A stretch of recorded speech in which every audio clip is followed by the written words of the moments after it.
प्रेम से बोलिए गुरु भगवान की जय। देवियों एवं सज्जनों,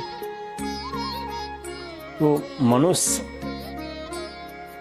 का जन्म जो है बहुत दुर्लभ है। बड़े भाग मानुष तन पावा, सुर दुर्लभ सत ग्रंथन गावा। साधन धाम मोक्ष कर द्वारा।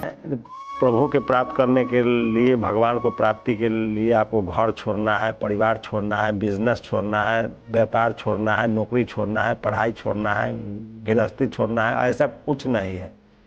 आप कहीं का भी जल लाइए और उस जल के यदि तात्विक गुण को यदि ढूंढिएगा तो H2O के ही मिश्रण से जल बनता है। उसका जो पानी का जो तत्व है वो H2O ही है। वो कहीं का भी पानी हो,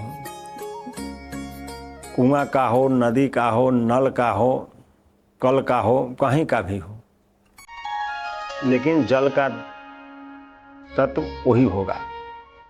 लेकिन ऐसे यदि लीला में आइएगा तो कोई गंगा जल है, कोई जमुनोत्री का जल जा करके उस नाम का जो प्रभाव है वो तरंग जाता है, उस नाम के जो रूप वाले हैं उनको पकड़ के लाता है और साधक के हृदय में स्थिर करता है उस रूप को।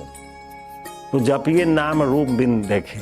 यदि बिना रूप देखे हुए यदि आप श्रद्धा से नाम का जप कर रहे हैं तो उनका रूप आपके हृदय में, राग मतलब लगाव होगा, लगाव का अभाव होना। तो आप संसार में जितने भी चीज देख रहे हैं वो सब देखी सुनी, जितना भी विषय वस्तु है, मन वहीं तक जाता है। गो गोचर मन लागा ही जाई, सो सब माया जानहु भाई। मन जो है ना वहीं तक उड़ान भरता है जहाँ तक इंद्रिय और इंद्रियों का विषय हो, उसे ज़्यादा जाता ही नहीं। तो मन का काम ही है भागना, वो भागेगा ही और तेज में भागता है। तो उसका सरल उपाय है, जब आप नाम जप रहे हैं तो आप केवल आप उसका साथ नहीं दीजिए। जब आप उसका साथ देना छोड़िएगा तो मन भागे तो भागन दे, तन को राखे थिर। तन रहेगा थिर तो मन आएगा फिर। आप स्थिर अचल स्थिर होकर बैठ जाएं और उस प्रभु के नाम का स्मरण करने लगता है, उतना ज़्यादा उफान करता है। और जब बांध टूटता है तो उसका सारा शक्ति समाप्त हो जाता है, शक्ति विहीन हो जाता है। उसी तरह से आप मन को घेरना चाहिएगा तो वो और भागता है, तो उसको छोड़ दीजिए। मन कब आ रहा है कब जा रहा है उस पर आप कोई चिंतन नहीं करिए। आप केवल अपने नाम जो जप रहे हैं उस पर आप अपने ध्यान को केंद्रित कीजिए और मन को जाने दीजिए।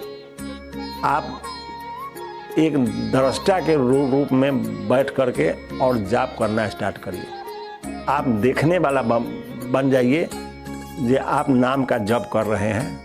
अब मन अपना भटक रहा है, मन जहाँ जाता है जाने दीजिए। मन किसी चीज़ को देखेगा तो पूरा उसके बारे में वो पूरा उधेड़ बुन कर देता है, जिसका कोई आपके जीवन में उसका कोई महत्व नहीं, उसका कोई मतलब नहीं है, लेकिन उसको पूरा मंथन करता है। परमंथनशील स्वभाव वाला है। दूसरे के बारे में फिर इस पर हम आगे विस्तार से बताएंगे। तब तक आप प्रभु का भजन चिंतन मनन करते रहिए, राम राम रटते रहिए। फिर अगले भाग में हम आपको इस पर बताएंगे। तब तक जय गुरुदेव।